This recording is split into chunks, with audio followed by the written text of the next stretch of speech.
بسم اللہ الرحمن الرحیم.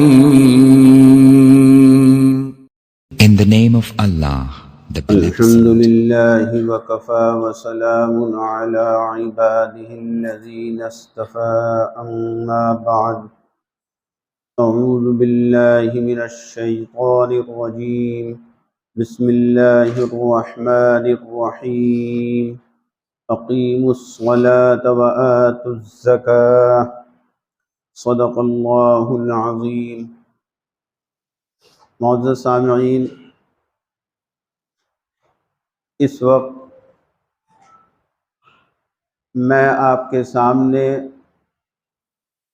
شریعت کا تیسرا اہم فریضہ زکوٰۃ کے سلسلے میں ایک خاص بات کی طرف توجہ دلاؤں گا. اس وقت میرے مخاطب نہ تو وہ لوگ ہیں جن کے اوپر زکوٰۃ فرض نہیں، اور نہ وہ لوگ ہیں کہ ان کے اوپر زکوٰۃ تو فرض ہے لیکن وہ زکوٰۃ ادا نہیں کرتے. بلکہ اس وقت میں صرف ان لوگوں سے بات کرنا چاہتا ہوں کہ جن کے اوپر زکوٰۃ فرض ہے اور وہ زکوٰۃ ادا بھی کرتے ہیں، اور ان کے دل میں اللہ کا خوف، اللہ کی خشیت بھی ہے، وہ اللہ سے ڈرتے ہیں زکوٰۃ کے سلسلے میں اور بڑے اہتمام کے ساتھ میں زکوٰۃ ادا کرتے ہیں. تو ایسے لوگ میرے اس وقت میں مخاطب ہیں. یہ حضرات جن کے اوپر زکوٰۃ فرض ہے اور وہ زکوٰۃ ادا کرتے ہیں، ایک بہت بڑی کوتاہی اور کمی یہ کرتے ہیں کہ زکوٰۃ کے حساب لگانے کا جو صحیح طریقہ ہے اس طریقے سے زکوٰۃ کا حساب نہیں لگاتے. دیکھیے، ایک آدمی کے پاس میں اگر سونا چاندی ہے، کیش ہے، تجارت کا سامان ہے، بیچنے خریدنے کی پراپرٹی ہے، تو اس کو چاہیے کہ جب زکوٰۃ کا وہ حساب لگائے تو سونے چاندی کی قیمت نکال کر ایک الگ جگہ پر لکھ لے. پھر اس کے بعد میں اپنا جتنا کیش ہے، چاہے وہ بینک میں ہو یا بکس کے اندر یا الماری کے اندر رکھا ہو، اس کا ٹوٹل لکھ لے. اس کے بعد جو اس کے پاس سامان تجارت ہے اس کی قیمت لگا کر اس کو لکھ لے. پھر اس کے بعد اس کے پاس جو پراپرٹی ہے بیچنے اور خریدنے کے لیے، اس پراپرٹی کی موجودہ قیمت لگا کر اس کو لکھ لے اور پھر اس کا ٹوٹل کرے. اب ٹوٹل کرنے کے بعد اب اس کا 40واں حصہ زکوٰۃ کا نکال کر الگ کر دے. یہ ہے طریقہ.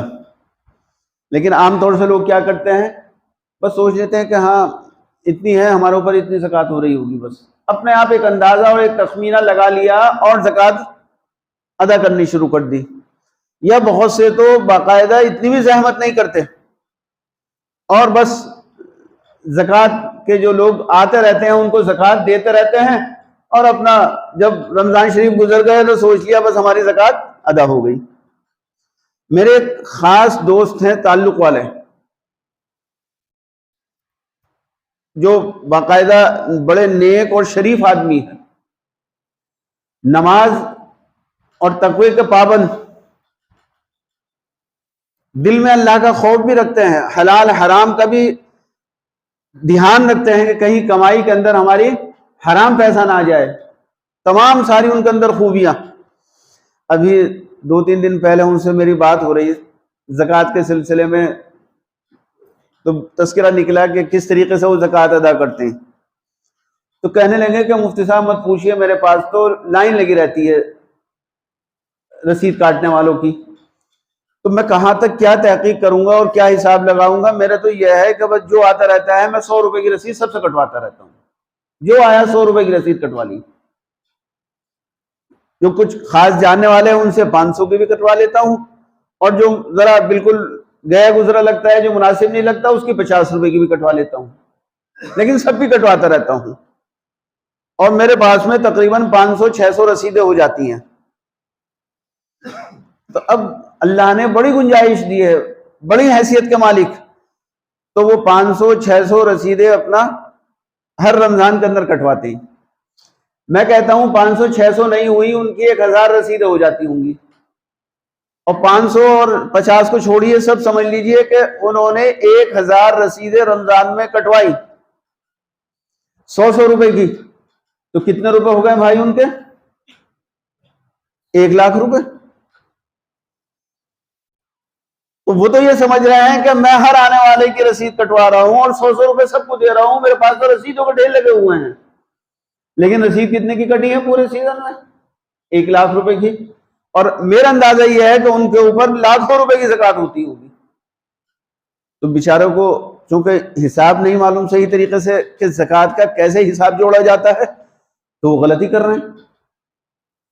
تو ہمیں چاہیے باقاعدہ طور پر ایک ایک چیز کا حساب لگا کر کے زکوٰۃ نکالیں، اور جن کے دلوں کے اندر اللہ کا خوف اور ڈر ہے، میرے عزیزوں، آج بھی یہ لوگ ایسے ہیں کہ جو اپنی ایک ایک چیز کا 54-58 کا باقاعدہ حساب لگا کر کے زکوٰۃ نکالتے ہیں۔ ایک مرتبہ میری حاضری حرمین شریفین میں بالکل حج کے موقع پر آخری فلائٹ سے ہوئی تھی۔ میں 5 ذی الحجہ کو مکہ پہنچا تھا، تو میں نے حج افراد کا احرام باندھا تھا۔ میں نے کہا میں کیوں کھولوں گا احرام، اپنا احرام میں رہوں گا 2 دن، اپنا دم سے بھی بچ جائیں گے۔ تو حج افراد کیا تھا میں نے اس وقت میں، اور 42-43 دن کا سفر تھا۔ تو 5 ذی الحجہ کو میں گیا، تو الحمدللہ حرمین شریفین میں خوب رہنے کا موقع ملا حج سے فارغ ہونے کے بعد میں۔ محرم کا عاشورہ کا روزہ الحمدللہ وہیں مدینہ پاک میں رکھا، 10 محرم کو بھی وہی تھے، اور 10-11 کا روزہ وہیں رہ کر کے رکھنے کی اللہ تعالی نے توفیق دی۔ تو محرم کے مہینے میں مسجد نبوی کے پاس میں ہی ایک مسجد ہے، مسجد بلال۔ مسجد بلال کی مارکیٹ کے اندر ہمارے ایک دوست کی ایک بڑی دکان تھی، تو میں عصر کی نماز کے بعد ان کی دکان کے اوپر کبھی کبھی چلا جایا کرتا تھا، اور بات چیت ہوتی رہتی تھی۔ مجھے کچھ تاریخ واریخ کا اندازہ نہیں تھا، کچھ معلوم نہیں تھا۔ ایک دن میں عصر کی نماز پڑھنے کے بعد جو وہاں گیا تو دیکھا دکان کا شٹر گرا ہوا ہے، بند ہے دکان۔ تو مجھ کو بڑا تعجب ہوا کہ خیریت تو ہے بھائی، آج عصر کے بعد اور دکان بند۔ خیر واپس آ گیا، اگلے دن گیا تو شٹر گرا ہوا، دکان بند۔ تیسرے دن پھر گیا تو دکان کھلی ہوئی ملی، تو میں نے ایک دم فوراً ان سے خیریت پوچھی۔ مجھے ڈر لگ رہا تھا کہ کوئی خدا نخواستہ حادثہ پیش آ گیا ہے، کیا معاملہ ہے جو 2 دن تک لگاتار دکان بند رہی۔ ملاقات ہوئی ان سے، میں نے پوچھا کیا بات، آپ کی دکان 2 دن بند کیوں تھی؟ کہنے لگے نہیں تو صاحب دکان تو کھلی ہوئی تھی۔ میں نے کہا نہیں، میں تو عصر کے بعد آیا اور آپ کی دکان کو میں نے خود نے دیکھا دکان بند تھی، شٹر گرا ہوا تھا۔ بولے بتانا میں بھول گیا تھا، ہم تو دکان کھولتے تھے لیکن شٹر گرا کر کے اندر رہتے تھے دکان کے۔ یکم محرم شروع ہو گیا تھا، اور ہمارے یہاں پر معمول یہ ہے کہ پہلی محرم کی تاریخ کو ہم دکان کا شٹر گرا کر اپنے ملازمین کے ساتھ دکان کے ایک کونے سے چلتے ہیں۔ ملازمین سامان لکھواتے رہتے ہیں اور ہم اپنا سامان لکھتے رہتے ہیں، اور اس کے سامنے اس کی قیمت لکھتے رہتے ہیں۔ ایک کونے سے چلتے ہیں، پوری دکان کا اس طریقے سے گشت لگا کر کے ایک ایک چیز، ایک ایک سوئی، ایک ایک ریل، ایک ایک دھاگا، ایک ایک پین، ایک ایک قلم، سب لکھا جاتا ہے، اور اس کے سامنے اس کی قیمت لکھی جاتی ہے، پھر اس کو ٹوٹل کیا جاتا ہے۔ اور ہم دکان اس وقت تک نہیں کھولتے جب تک یہ ساری چیزیں نہ لکھ لی جائیں، کیونکہ اگر دکان کھولتے ہیں تو کسٹمر آتے ہیں، وہ کوئی چیز خریدتے ہیں، کچھ کرتے ہیں، وہ سب حساب گڑبڑ ہو جاتا ہے۔ تو باقاعدہ ہمارا معمول ہے کہ اس طریقے سے شٹر گرا کر ہم دکان کی ایک ایک چیز کا حساب لگاتے ہیں، اور پھر اس کی قیمت جوڑ کر اس کا ٹوٹل کر کے ہم نکال لیتے ہیں کہ اب یہ ہمارے اوپر زکوٰۃ ہو رہی ہے، اب ہمیں اس کی زکوٰۃ ادا کرنا ہے۔ دیکھیے میرے عزیز دوستو، ابھی میں اتنا بوڑھا نہیں ہوا ہوں کہ جو میں بہت 40-50 سال پہلے کی بات بتا رہا ہوں، یہ ابھی چند سال پہلے کی بات آپ کے سامنے عرض کر رہا ہوں۔ ایسے لوگ ہیں جو باقاعدہ طور پر اپنی دکان کا ایک ایک چیز کا حساب لگا کر لکھتے ہیں اور اس کی زکوٰۃ نکالتے ہیں۔ اس لیے میرے عزیز و دوستو، وہ حضرات جن کے اوپر زکوٰۃ فرض ہے، آج کے بعد تخمینہ مت کیجئے گا، آئیڈیا مت لگائیے گا، ورنہ آئیڈیا میں تو کم ہی کم لگے گا کہ بہت کم ہے ہمارے اوپر زکوٰۃ، اور ہو رہی ہوگی بہت زیادہ۔ اس لیے سونے کا الگ حساب لگائیے گا، کیش کا الگ لکھائیے گا، پراپرٹی کا الگ لگائیے گا، اور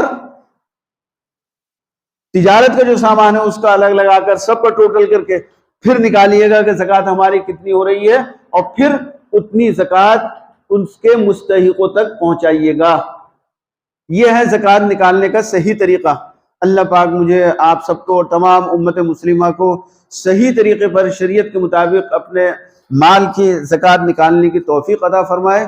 وآخر دعوانا الحمد للہ رب العالمین۔